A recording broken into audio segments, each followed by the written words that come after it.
반갑습니다. 연초에 이 숙제를 받고 올여름은 굉장히 무덥겠구나. 저에겐 그렇게 생각했었는데 진짜 무덥습니다. 오늘도.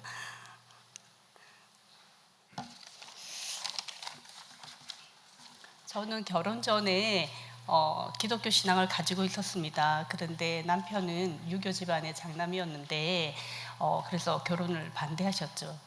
그래서 저는 그때 신앙이 뭔지도 잘 모르고 그럼 그냥 내가 안 믿으면 되죠. 이렇게 하고 결혼 성낙을 받고 결혼 생활을 시작했습니다. 근데 제 고향이 부산인데 서울에서 남편 직장 따라와서 아기들을 키우다 보니까 아무도 도와주실 분이 없고 너무 힘든 거예요. 그래서 다시 제가 교회를 찾아갔습니다. 그랬더니 교회는 얼마나 따뜻했겠습니까? 지금도 따뜻합니다. 그래서 구역 예배 식구들이 아기도 봐주시고 너무 많이 도와주시는 거예요. 친정엄마, 시어른 다 멀리 계신데. 그래서 참 재미나게 이제 신앙생활을 하는데 시댁에서는 계속 반대를 줄기차게. 왜냐하면 저희 남편이 장남이고 그러다 보니까 이제 나중에 제사를 안 모실까봐 굉장히 이제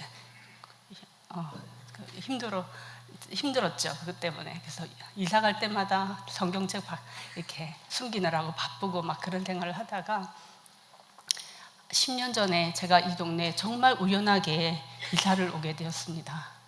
그런데 이제 교회를 그럼 다시 이제 또 나가야 되니까 교회를 막 찾던 중에 드디어 이제 저희도 나이가 좀 들다 보니까 남편하고 뭐 젊을 때는 잘 몰랐는데 자꾸 부딪히는 거예요. 조그만 의견에도 이렇게 갈등이 생기고 싸움이 되고 그게 그러더라고요.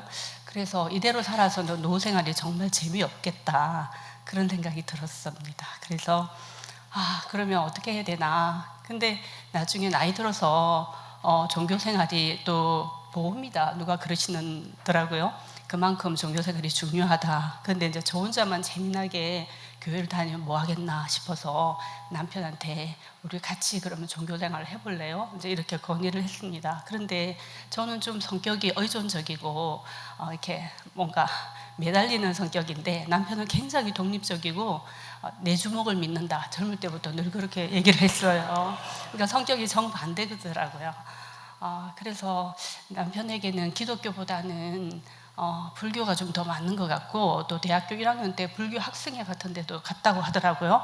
저는 모르는 사실이었는데 그래서 그러면 우리 집 앞에 있는 저 원불교 강남교당을 한번 가보면 어떻겠냐 같이 그렇게 해서 저희가 여기 손잡고 오게 됐습니다. 실은 근데 이런 케이스는 그렇게 많지 않다고 들었어요. 그랬더니 신입교도단원이라는 분들이 계시고 또 그중에 이제 좀 우두머리 이렇게 리더를 하시는 박인정 님이 너무너무 환대를 해주시는 거예요. 우리 보통 교회가 그렇거든요. 가면 막 너무너무 이렇게 친절하게 해주시는데 여기도 똑같이 그렇게 막 환대를 해주시니까 몸둘 바를 모르겠어요. 근데 그러고 나서 이제 신입교도 훈련을 받는데 또 신치중 선생님이라는 분이 계신데 저희 고향 선배신 거예요.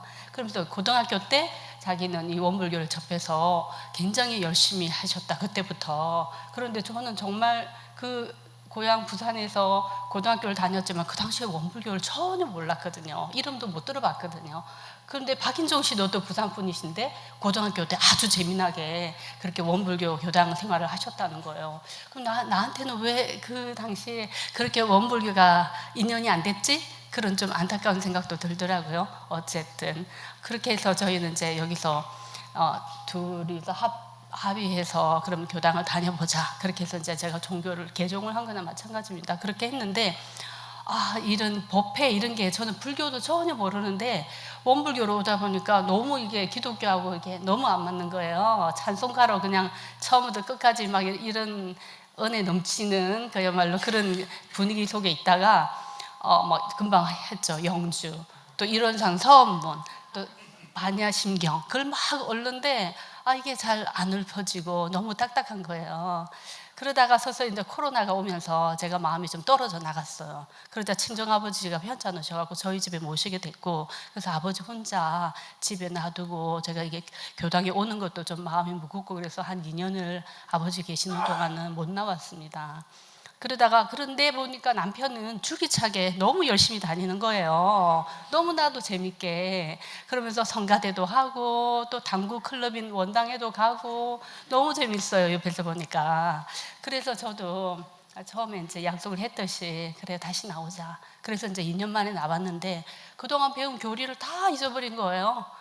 그래서 안 되겠다. 다시 한번 더 들어야 해서 내 머리를 좀 이렇게 새롭게 해봐야 되겠다 싶어가지고 신입교도 다녔는데 다시 신청을 해서 신입교도 훈련하는데 갔더니 이번에는 선생님이 바뀌신 거예요. 신추중 선생님 그대로 계실 줄 알았더니 새 선생님이 와 계신 거예요.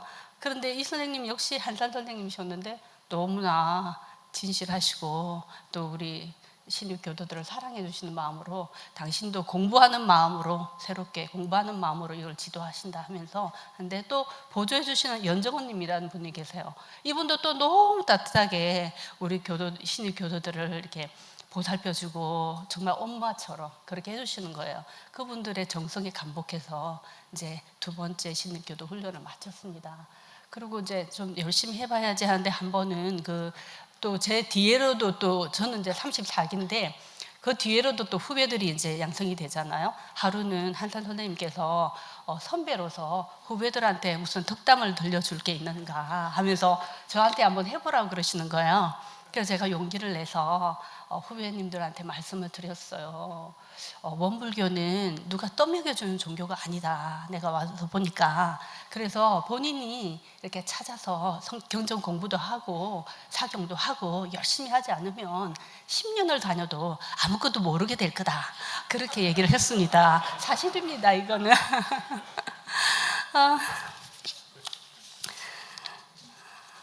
그리고 제가 이제 여기는 단원이라는 조직이 있잖아요. 그렇게 보니까 중앙님하고 또 단장님하고 너무들 열심히 하시는 거예요. 그분들을 통해서도 또 많이 배우고 우리 같은 단원들을 통해서도 또 많이 배웠습니다. 그런데 이제 젊은 분들이 이렇게 있으셔서 저는 제가 젊은 시절에 원불교를 몰랐기 때문에 어떻게 원불교를 오게 됐나 이렇게 물어봤더니 부모님들이 원불교를 믿으셔서 자기들도 여기 오게 됐다는 거예요.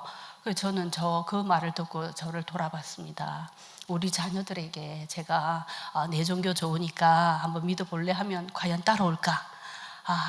자신 없거든요. 그러니까 너무나 그 옛날 어르신들은 배움도 이렇게 많지 않으셨을 텐데 어떻게 그렇게 훌륭한 그 생활 태도 이런 걸 보여주셨길래 자녀들이 저렇게 원불교를 유산으로 받았나 좀 감동스러웠습니다. 그리고 이제 제가 법회는 꾸준히 오고 있습니다. 공부는 크게 안 해도요. 근데 보니까 우리 일요 법회가 200여 분밖에 안 되시는데 구석구석 정말 참된 신자분들이 많으세요.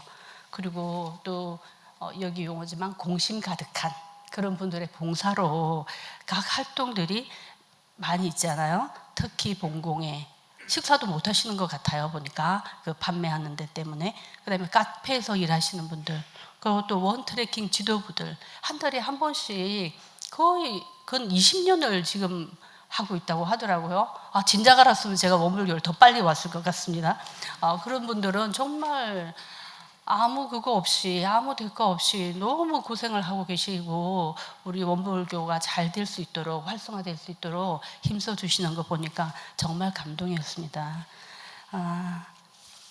하지만 제 원불교 교리 공부는 아직도 초심자 수준에 머물러 있습니다. 왜냐하면 다력신앙에 오래 몸담고 있다 보니까 자력으로 뭔가를 하고 또 막 마음 공부까지 이렇게 해나가기가 쉽지는 않은 것 같습니다. 늘 목사님들의 이끌어주시는 강의 그거 듣고 또 떠먹여주는 그런 방식에 아직도 머물러 있다 보니까 나 혼자서 뭔가를 찾아서 알아보는 거는 좀 쉽지 않아요.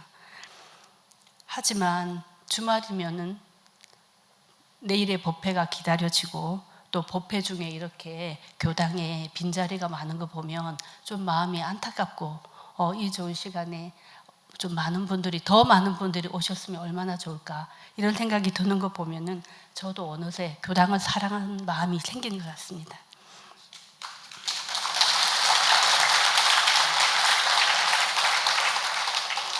근데 요즘 제 고민은 교당 다니는 재미가 이렇게 좋은데 앞으로 이사 가기가 힘들겠다, 그겁니다.